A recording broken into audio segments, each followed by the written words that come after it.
Zion classics TV news time. നമസ്കാരം, Zion classics TVയിലേക്ക് സ്വാഗതം. വൃക്ക സംബന്ധമായ പ്രശ്നങ്ങളും ഫ്രാൻസിസ് പാപ്പയുടെ ആരോഗ്യനില ഗുരുതരമായി തുടരുന്നു.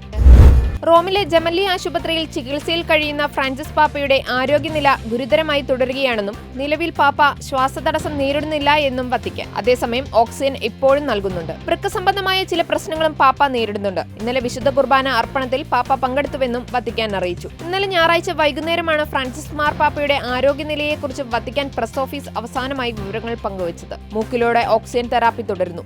രക്തപരിശോധനകൾ നടത്തിയതിൽ നിന്നാണ് വൃക്ക സംബന്ധമായ പ്രശ്നങ്ങൾ ശ്രദ്ധിക്കുന്നത്. ഇത് നിലവിൽ നിയന്ത്രണ വിധേയമാണ്. ഇന്ന് രാവിലെ 10ാം നിലയിലെ അപ്പാർട്ട്മെന്റിൽ ആശുപത്രിവാസത്തിന്റെ ഈ ദിവസങ്ങളിൽ തന്നെ പരിചരിക്കുന്നവരോടൊപ്പമാണ് അദ്ദേഹം വിശുദ്ധ കുർബാനയിൽ പങ്കെടുത്തതെന്നും വത്തിക്കാൻ അറിയിച്ചു. 2 യൂണിറ്റ് രക്തം നൽകിയതോടെ മാർപ്പാപ്പയുടെ ഹീമോഗ്ലോബിന്റെ അളവ് ഉയർന്നു. ക്ലിനിക്കൽ സാഹചര്യത്തിന്റെ സങ്കീർണതയും ചികിത്സകളിൽ ഫലങ്ങൾ കാണിക്കുന്നതിന് ആവശ്യമായ സമയവും കണക്കിലെടുത്ത് ചികിത്സ നീളുമെന്നാണ് പുറത്തുവരുന്ന വിവരം. കൂടുതൽ ക്രിസ്തീയ വാർത്തകൾക്കായി ഈ ചാനൽ മറക്കാതെ സബ്സ്ക്രൈബ് ചെയ്യുക.